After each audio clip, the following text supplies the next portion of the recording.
பருத்தி கொட்டையை அரைச்சி இப்போ நல்லா பால் எடுத்தாச்சு. நல்லா பால் எடுத்தாச்சு. இவ்வளோ பால் வந்திருக்குது. 2 வாட்டி நம்ம தேங்காய் பால் எடுக்கிறது மாதிரி தான் பருத்தி கொட்டையை மிக்சியில் அள்ளி போட்டு அதை தண்ணி ஊற்றி அப்படியே அரைச்சி எடுத்துக்க வேண்டியது. இதை அதில் உள்ள சக்கை அரைச்சி பிழிஞ்சிட்டு இதில் உள்ள சக்கை, இந்த சக்கையை இது தூர போட்டுடலாம், தேவையில்லை. இது இந்த பாலை எடுத்துகிட்டு நல்லா வடிகட்டிடணும். அந்த கசடு இல்லாமல் நல்லா வடிகட்டிடணும். வடிகட்டியை வச்சு நல்லா வடிகட்டி வச்சுருக்கேன் பருத்திப்பால். இது இது அரைச்ச அந்த பச்சரிசி மாவு அந்த பேஸ்ட்டு. இது தண்ணியை காய வச்சுக்கணும், அடுப்பு பற்ற வச்சுக்கணும்.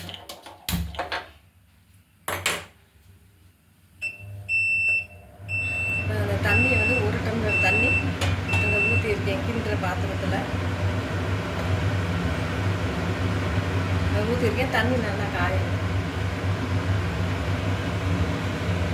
தண்ணி நல்லா காயணும்.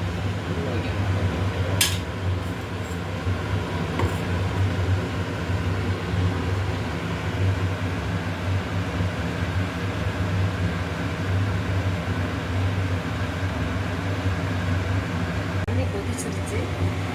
தண்ணி கொதிச்சிருச்சு. இந்த ஸ்டேஜில் நம்ம அந்த பச்சரிசி அந்த அரைச்ச கலவையை அந்த தண்ணியாகவே கரைச்சிடணும். தண்ணி கொதிச்சோன்னு ஊற்றினா தான் உடனே வேகும் பச்சரிசி. அந்த மாவு உடனே நல்லா அந்த வெந்துடும், இல்லாட்டி அடி பிடிக்கும். தண்ணி கொதிக்காமல் பாத்திரத்தில் தண்ணி கொதிக்காமல் வச்சோம்னா அப்படியே அடி பிடிச்சிடும், ஊற்றுறோம். இது நல்லா குயிக்காக வெந்துடும்.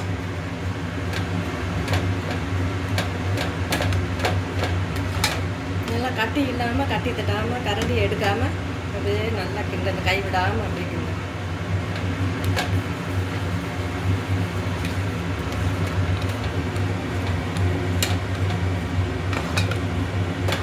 ஓரளவுக்கு வெந்துருச்சு.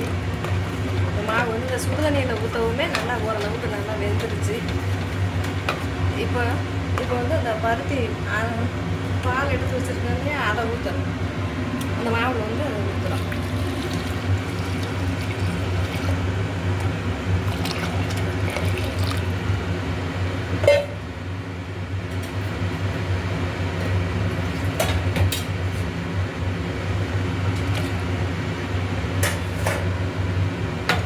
அதையுமே தீயை நல்லா வச்சு நல்லா கிளறணும். அப்படியே கிண்டிக்கிட்டே இருக்கணும்.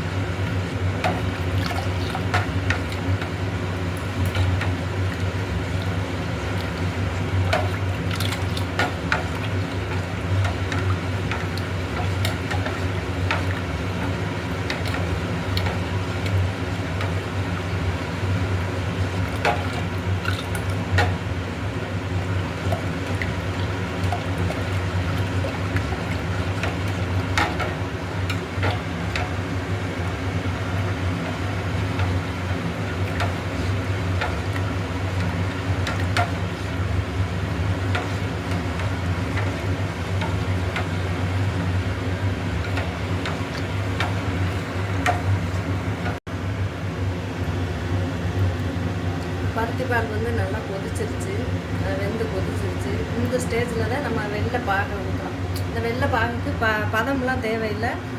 தண்ணியை ஊற்றி கரைச்சி அடுப்பில் வச்சு அப்படியே வடிகட்டி வச்சுருக்கேன். மண் இருக்கும் வெள்ளத்தில் எப்போயுமே, அந்த மண்ணை வடிகட்டி வச்சுருக்கேன். பதம் தேவையில்லை. இதுக்கு கொஞ்சம் திக்காகவே பால் காய்ச்சிக்கிறேன். 1/2 கிலோ வெல்லம், 200 பருத்தி கொட்டைக்கு 1/2 கிலோ வெல்லம் எடுத்துருக்கேன்.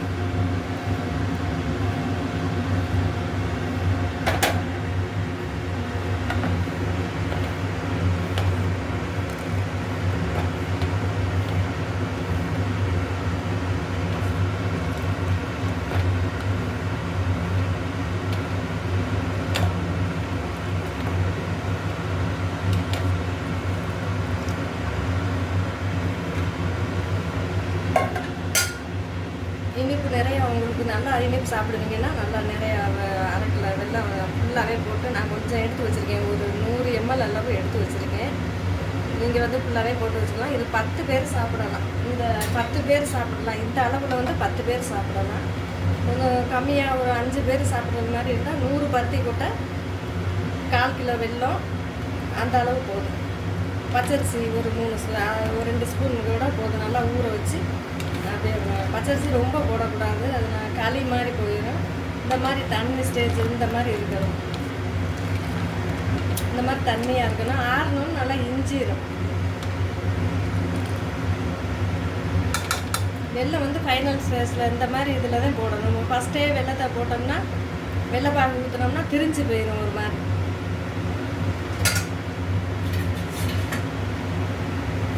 இப்போ வந்து சுக்கு ஏலமும் நச்சு வச்சுருக்கேன். இந்த மாதிரி 1 2 நச்சு வச்சு இப்படி போடணும்.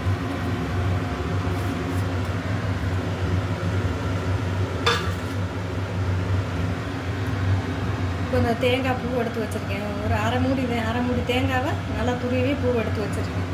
இந்த தேங்காய் பூவை அப்படியே போட்டு ஃபைனல் ஸ்டேஜ்.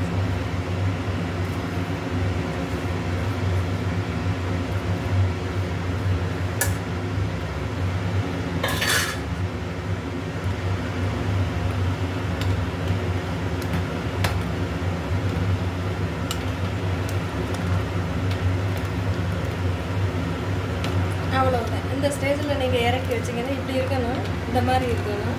இந்த மாதிரி இறக்கி வச்சிங்கன்னா ஆறணும்னா அது வந்து நல்லா இஞ்சிடும். ஆறணும் நல்லா இஞ்சி வந்துடும். நான் அடுப்பை ஆஃப் பண்ணிடுவேன். இப்போ மதுரை ஸ்பெஷல் பருத்தி பால் ரெடி ஆயிடுச்சு.